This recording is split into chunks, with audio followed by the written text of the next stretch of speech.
With the release of Justice Hunters, we got a new deck called Yummy. Yummy is a synchro combo deck that can make impressive fields when you go first.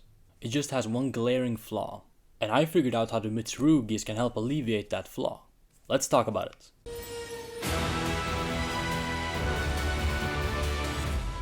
Starting off with the main deck, I have 3 copies of Cupsy Yummy, 3 copies of Lolly Yummy, and 3 copies of Cookie Yummy. These names are quite ridiculous, but so are their effects. Each one of these is a 1-card starter that leads you into a string of plays that eventually gets to your Mitsurugi engine. Whilst Cupsy is obviously the best one, as it searches on summon, you usually access this throughout the combo anyway. So I suppose you could look at this as Mitsurugi getting 3 more 1-card starters, or as an engine to actually help Yummy be able to go second. For the other Yummy cards, I have 1 copy of Mignon, the field spell, and 1 copy of Surprise. And that is it for the Yummy cards.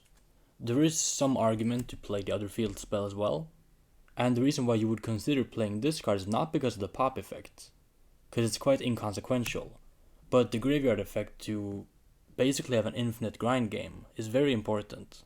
If you ever played True Draco, these cards are kind of like your disciples, where they shuffle themselves back and basically give you an infinite amount of resources. However, the issue is if this card is on your field and you only play the 1 field spell, it's probably never going to go to the graveyard, and thus you can't actually use this card to recycle itself and your names. Unless you do something like Surprise to bounce it and then send it to the graveyard somehow, but that's quite neg. However, with this type of deck, I don't think I need to play multiple field spells. Thus I play just the 1 Mignon, and I decided to cut the Akroki. But that is because I'm also playing a full Mitsurugi engine, so I have another grind game in that. And this deck is not trying to grind as much as the pure Yummy deck. You usually can just go for game when you go second. Or if you go first, your board is just so insurmountable that it doesn't matter. So that's it for the Yummy cards. Then I'm playing a Sky Striker package consisting of 3 copies of Engage, 1 Widow Anchor, and 1 Hornet Drones. So Engage is a 1-card full combo in this deck. That is full Yummy and a Mitsu combo, because you can get Hornet Drones, make Kagari, add it back and play it again, and then you can make a synchro summon with the Kagari and the Hornet Drones, believe it or not, into a Cupsy way, which adds you 2 Yummy monsters on summon. But we'll talk about this later. So the reason why I'm playing Widow Anchor is because we're still in a format where people might play decks like Ryseal or Fiendsmith. Even though these new decks are out, the old decks are still not yet banned or completely power crept, particularly the Fiendsmiths, because Caesar is quite troublesome for your deck to deal with. So having 3 copies of Engage, which if you have Engine, you can just grab the Widow Anchor and negate the Caesar, or a Detonator, or just anything else that threatens your board really, and then play with your Engine cards. The only downside of Widow Anchor is when you go first, it's dead, because you're gonna have monsters in your main monster zone. However, your regular combo needs to pitch at least 1 card in the combo, so you can just discard a dead Widow Anchor and it's not an issue at all. Additionally, this deck plays more spells than the typical Yummy deck, so there are some situations where you actually get Engage draws in. And you can go like Engage, Hornet, draw a card, Kagari add back Engage, get a Widow Anchor, take their guy, and then you can play with your Mitsus and your Yummies and just go for game. So yeah, I really like this package in the main deck. And then for the best cards in the deck, the Mitsurugis, 3 copies of Habakiri, 1 Ame no Murakumo no Mitsurugi, 1 Aramasa, 1 Saji, and 1 Kusanagi. Just 1 of the small guys, it's all you need. There's no Serpent in this deck because I'm not trying to make rank 4s. You can make Dugaris in a pinch, and there's actually a way where if you make Dugaris, it's pretty likely to draw into a Yummy piece, and then you can turn your Dugaris into EMC into a Gravity Controller, which lets you summon a Yummy and then make a synchro with these. So should you not open with any Yummies, it's pretty likely that your Mitsurugi engine will actually get you into Yummies as well. Then I have 3 copies of Prayers and 1 Ritual. Thankfully, most people at this current point in the format are cutting Droll and Lockbird from their main deck. Whether that's correct or not remains to be seen, but as long as people are not playing Droll in their deck, the Mitsurugi cards are so much better. If your opponent's playing Ghost Ogre and Snow Rabbit against your Mitsurugi cards, it just doesn't do anything at all. Even something like an Effect Veiler is pretty mid, because you can just go Prayers in the draw phase to play around it, or you can even Prayers to sack the one you're trying to activate the effect off. These are also just good free extenders, and when you're playing Hand Trap Wars, if you just summon a Murakumo and then use your Yomi combo, if they're trying to like Ash you or Veiler you at any point in your combo, they just have to pitch another card to actually do it. Which is something that in the Rice Hill Mitsurugi deck wasn't really a thing. People even cut Veiler and Imperm from their deck because it just wasn't good against the Rice Hill cards. And instead they played cards like Droll and Lockbird, Perulia, Fuvalos. But yeah, when people are trying to do their fair 1-for-1 hand trap trades, you use Murakumo and just eat away the resources every single turn. And that is it for the Mitsurugi package. And for my non-engine, I have 3 copies of Mulcharmy Fuvalos, 3 copies of Ash Blossom and Joyous Spring, 3 copies of Droll and Lockbird, 1 Call by the Grave, and 3 copies of Forbidden Droplet. So why am I playing a mix of breakers and hand traps in this deck? Well, starting with the Fuvalos and the Droll, since those are the turn skip hand traps, so to speak. Whilst most decks are able to do quite a lot under Droll still, for example the Yummy deck can still make their synchro plays, the Vanquish Canine deck still has some plays under it, depending on their hand, and all of these decks play a lot of non-engines, so when you go second and Droll them, you still have to play into a myriad of hand traps, or other non-engine they may have. However, for this deck I think that's perfectly fine. The non-engine in the main deck are just the safest ones. I have quite an intricate side deck pattern when I go second into these various decks, and that is why I have the hand traps and the board breakers that I have in the main deck. Because in game 1, your opponent will not know what you're playing. They might sequence their plays in such a way where they aren't expecting you to do what you're going to do, and you can kinda catch them by surprise. Should this deck go first, I think you're extremely favored and you're very unlikely to lose. And if you go second, you're just trying to force them into a half board, where you can just eat them up with Murakumo, or just go for game with the Yummy cards. So Ash should be seen more so as a Mulcharmy counter, as opposed to a particularly insane hand trap. But these two are for sure a lot stronger when you're actually trying to stop them from doing what they're trying to do. And there is a way to play around Droll in the Yummy deck, but like if people aren't expecting people to main deck Droll in this format because it's allegedly bad into these decks, then they're not gonna go for a bunch of hoops to do the play where they search with Cupsy and the Yummy synchro in the same chain link where they play around Droll. Then in game 2 or game 3 when they might expect you to have Droll, you're gonna take this out as it's a part of your board breaking strategy post side. But yeah, that's it for non-engine, and I suppose you also have Engage, which can grab a Widow Anchor in a pinch. For the extra deck, I have 1 copy of Gravity Controller, 3 copies of Yummy Snatchy. You burn for this so much in your combo that I don't think you can actually get away with just playing 2. The third one definitely comes up, and if you're not playing a Croaky in this deck, where you can easily shuffle these back, I think you gotta play 3 of this just for the grind game. 1 copy of Kagari, not so much of a Sky Striker deck, but it does add you back to your Engage or your Hornet Drones. 1 copy of Uka no Mitsune no Onari. Funnily enough, this can actually recycle your Mitsurugi prayers, but you usually do this just to set back the surprise. 1 IP Masquerena and 1 SP Little Knight. 1 number 60 Dugaras the Timeless. 1 Cupsy Way, 1 Lolly Way, and 1 Cookie Way. 1 each of these is enough.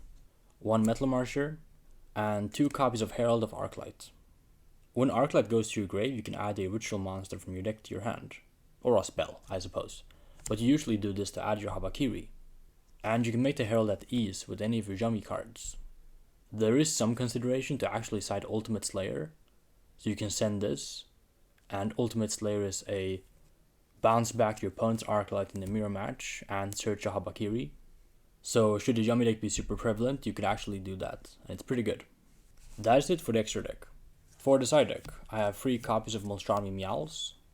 The cat hand trap in the cat deck, go figure, but this card's actually pretty nice in the Yummy mirror match. You can drop this when you go second, and then you can draw when they summon back from the graveyard during your combo, which currently is the most popular way people play the Yummy deck, where they tag out the synchro into 2, 1 being another synchro which tags out into 2, and obviously then you get to draw with Meows. It's also just very good when you go second and they actually do their combo. 3 copies of Fantastical Dragon Phantasme. So why am I side decking Phantasme if I'm playing the Sky Striker package? Don't these conflict? Well, yeah, they do. But I actually take out the engages when I go second, depending on the matchup. But say I'm playing the mirror match, I'm not expecting my engages to stick. Like, I engage for Hornet Drones to get a token, and they pop it with Cookie summoned by a Synchro. So I trade my engage for nothing? That does not feel very good. And it's not like you can hold a discard either. You have to start with the engage because you have to have an empty main monster zone. However, the whole purpose of the Mirakumo and the Mitsurugi cards in general are you summon these into their boards. This forces their interruptions, and then you proceed with your Jummy cards, which hopefully can go for game. The Jummies are quite fragile. They're like sprites, where you summon these when you control a Synchro 2 or a Link 1. But if you don't, they're just normal summons. So if they just pop your first action, summon Cookie, and your hand is filled with a bunch of these that just don't do anything, you lose. So like the Sprite Live Twin deck, I want to start with my Live Twins, the Mitsurugi cards, and then from my Sprite cards when they can actually stick to the board. Another way the Yummy deck loses when you go second is when you can play. You can make some amount of Synchros, maybe not this depending on what they have, and they just don't do anything. Or they do their interruptions in such a way where you can't tag out your Yummy Synchros. These cards are very good when your opponent uses their cards to interrupt opportune times. If you go summon Cupsy and they chain something to the effect, and you reborn these guys which have additional effects when you summon them with the Synchro Monster's effects, that's how your opponent loses the game. So anyone with a brain who actually understands how the Yummy deck works will not chain Imperm to your Cupsy Yummy way, or Ash this when you go second, because you can just bring these cards back and these threaten their board, which are actually their interrupts. Because at some point, you as the Yummy player will need to try to break apart the board. And the Yummy cards by themselves, if your opponent's not interacting with you, because they don't see a need to, isn't really threatening. However, if they just have some form of effect negations, for example, they don't have a way to remove your Yummies when you actually summon them, then you can start playing a little bit with your Yummies, so you have like a Synchro on the board that you can chain to their effects when they try to do something. Then you do your Mitsurugi plays to try to Raigeki away their board. If they change something, great, you tag this out, you summon these two, and then you get their bonus effects.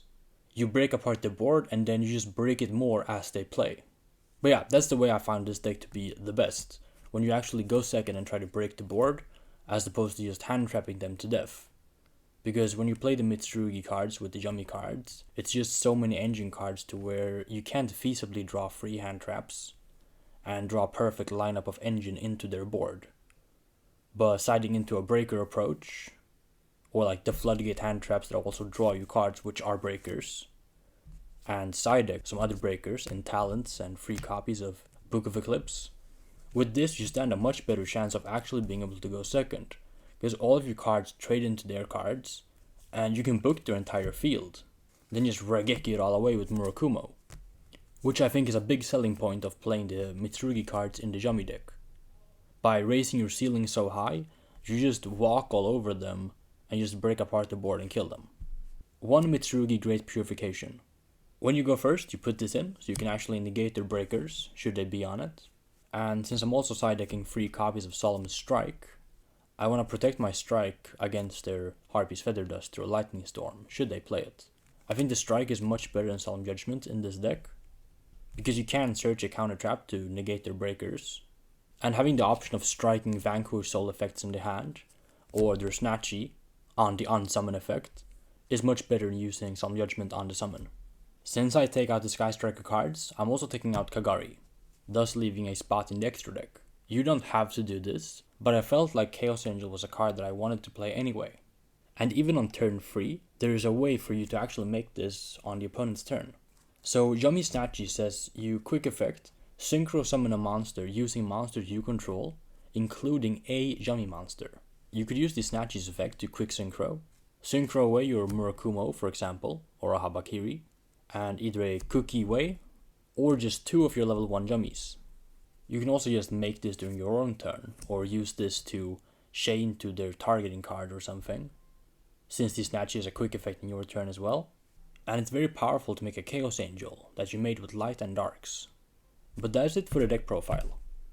I'll be posting a combo video where I showcase how any one Yummy is the full Mitsurugi and Yummy combo, and some nifty ways so you could actually play around Nibiru the Primal Being and actually access your full Mitsurugi combo anyway. But that's all for now.